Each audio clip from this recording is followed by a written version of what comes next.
Today, I want to talk about the number one thing that has made my clients millions of dollars, just so much money. It's ridiculous because they've done this one thing. We're going to break it down right here, right now, today. Let's get into it. What is that one thing? That one thing is going to be taking everything you're doing and focusing it down, okay? I know it sounds super simple. I know it sounds crazy. Taking things away? What? That actually is going to help me more? It is. So you have the opportunity to focus. Okay. I'm going to use myself as an example on this one. When I was doing Facebook advertising, Google advertising, display, Waze, consulting for people, doing all these different things here, FBA stores, Amazon FBA, when I used to have a full-time job as well, all these different things were so different. Oops, sorry about that. All these different things were in so many different areas that I was never actually able to concentrate down and focus on my customers in any one single area. Because at the end of the day, if you're able to focus down for your customers, give them the absolute best service that you ever could give anyone, that is the one thing that's going to make you so much money. Myself, personally, I'm not a millionaire yet. We're going that way. But the clients that I've worked with, the clients that I've helped build up, come up with strategies, and I've really narrowed myself down into much more of a focus of saying, okay, yes, I still do Amazon FBA. Yes, I still do ads. Yes, I still do this. Yes, I still do that. But instead of me physically doing it, I've come to the point where I know it pretty well and the overall concepts. So I'm really getting good at taking this person that does, say, Facebook advertising, and this person that does Google, and this person that does this, and this person that does that, and this VA over here, and bringing them all together and creating an actual company out of it. So that way I'm focusing on the one thing, the customer at the end of the day, and not so much all these other little pieces, which I used to focus on so much, and they don't do that much for your business. To be honest with you, they don't. All the tactics that I learned as Facebook, I've pretty much thrown out at this point. Some of them I do still keep and use, but a lot of them I'm thrown out because the algorithms are just that good. And also my content has gotten so much better when I'm working with individuals. I can help advise them on content that makes them so much more money. And at the end of the day, it's not just about the money, but the more people you're helping, the more money you're going to make. And one thing I really want to touch on is this book here. If you guys have not read this, you've got to check it out. It's called 𝘊𝑐𝑂𝗏 by 𝘂𝗏𝗏𝗀, and I'm actually looking at my screen. Sorry, I'm reading the book on the screen right now from my camera.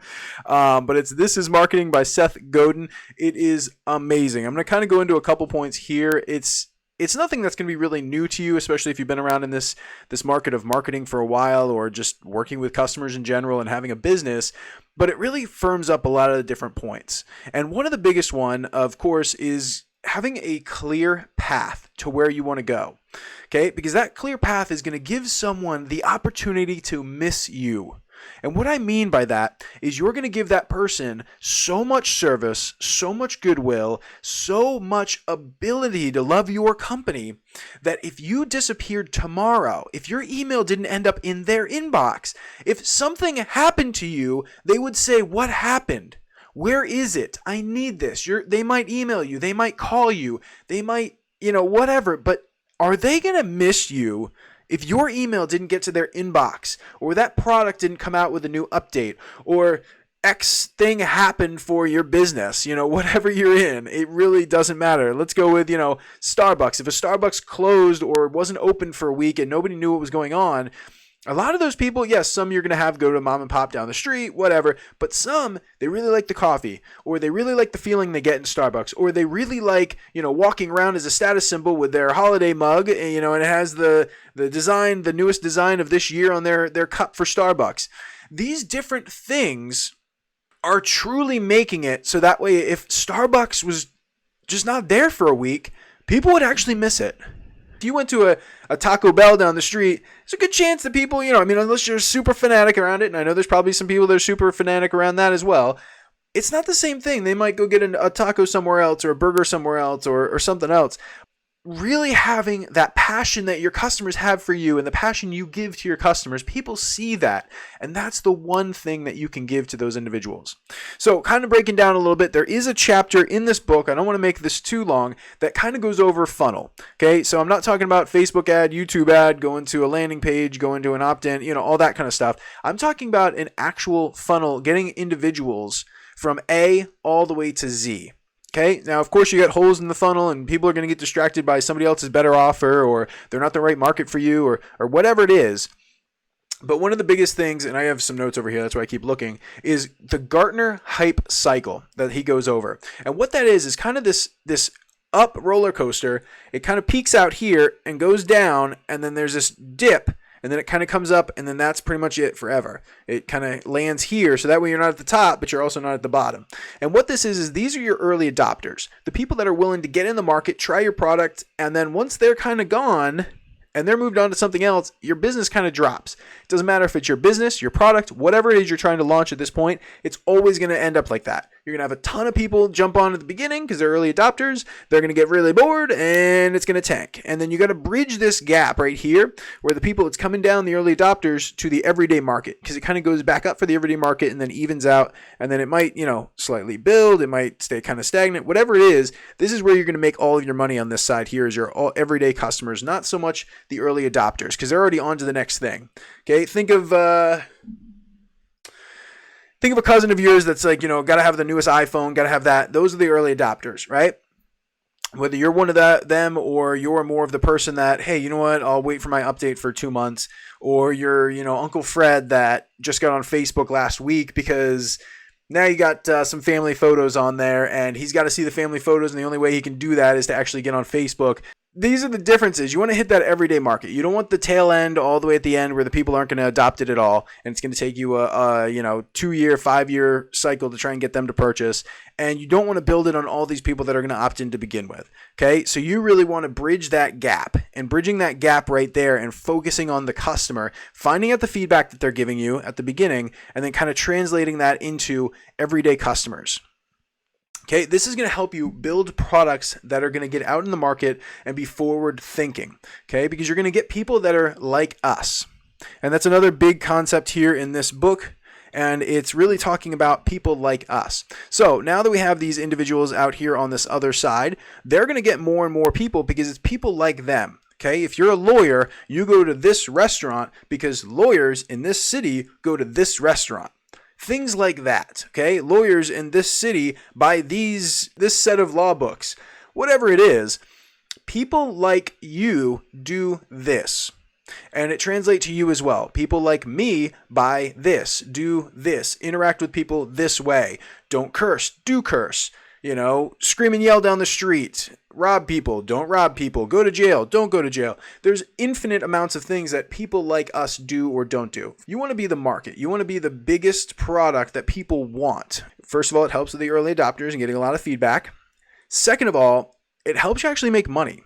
Because if not, and you're more of that long tail, and if you're into SEO and you're into the keywords and all that kind of stuff, your long tail keywords, of course, could be a full sentence, but when you look at Amazon, you look at Pandora, you look at these guys, who's making the most money? Well, first of all, they are, okay, because they have all of the music that ever existed on their platform.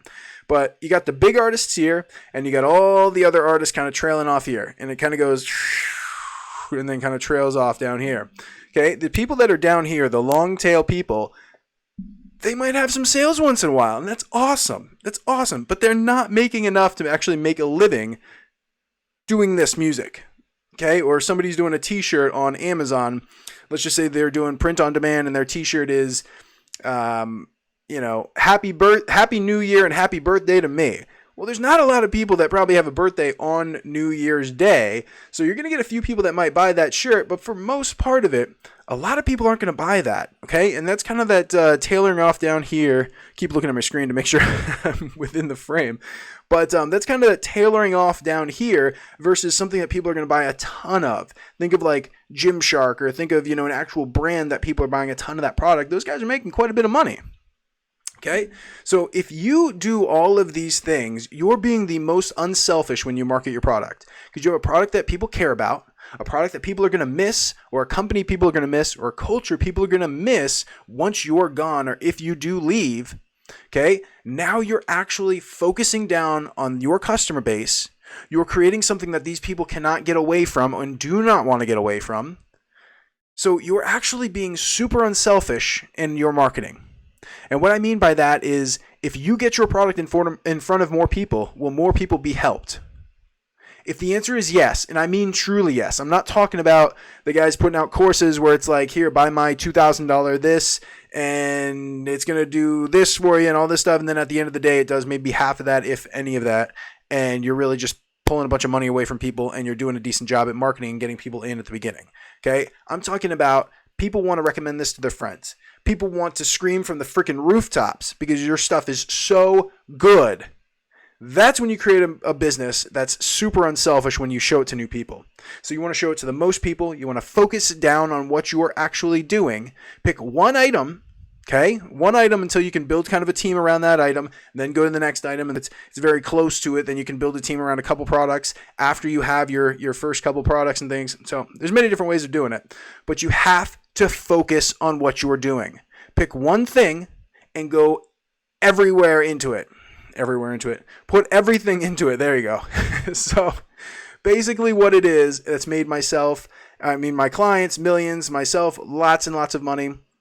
And I'm trying to get to that way as well. And that's why I'm getting more videos out here on YouTube. I want to share more things with you guys, whether it's strategy or exactly how to do stuff.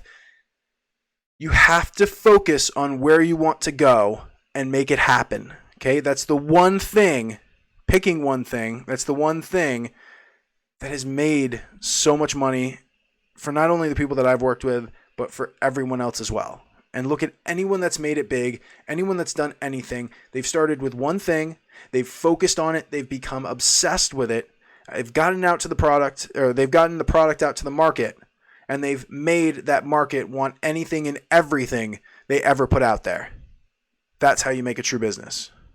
Talk to you guys soon. Thank you for the 100 subscribers. I super appreciate it. We're going to try and get this to 1,000 and more because I want to help out so many more people. So I'm going to have regular uploads. If you guys want something, throw it in the comments. Please do. Please like, subscribe, all of that kind of stuff, because we really want to build this channel up to the best it possibly can be.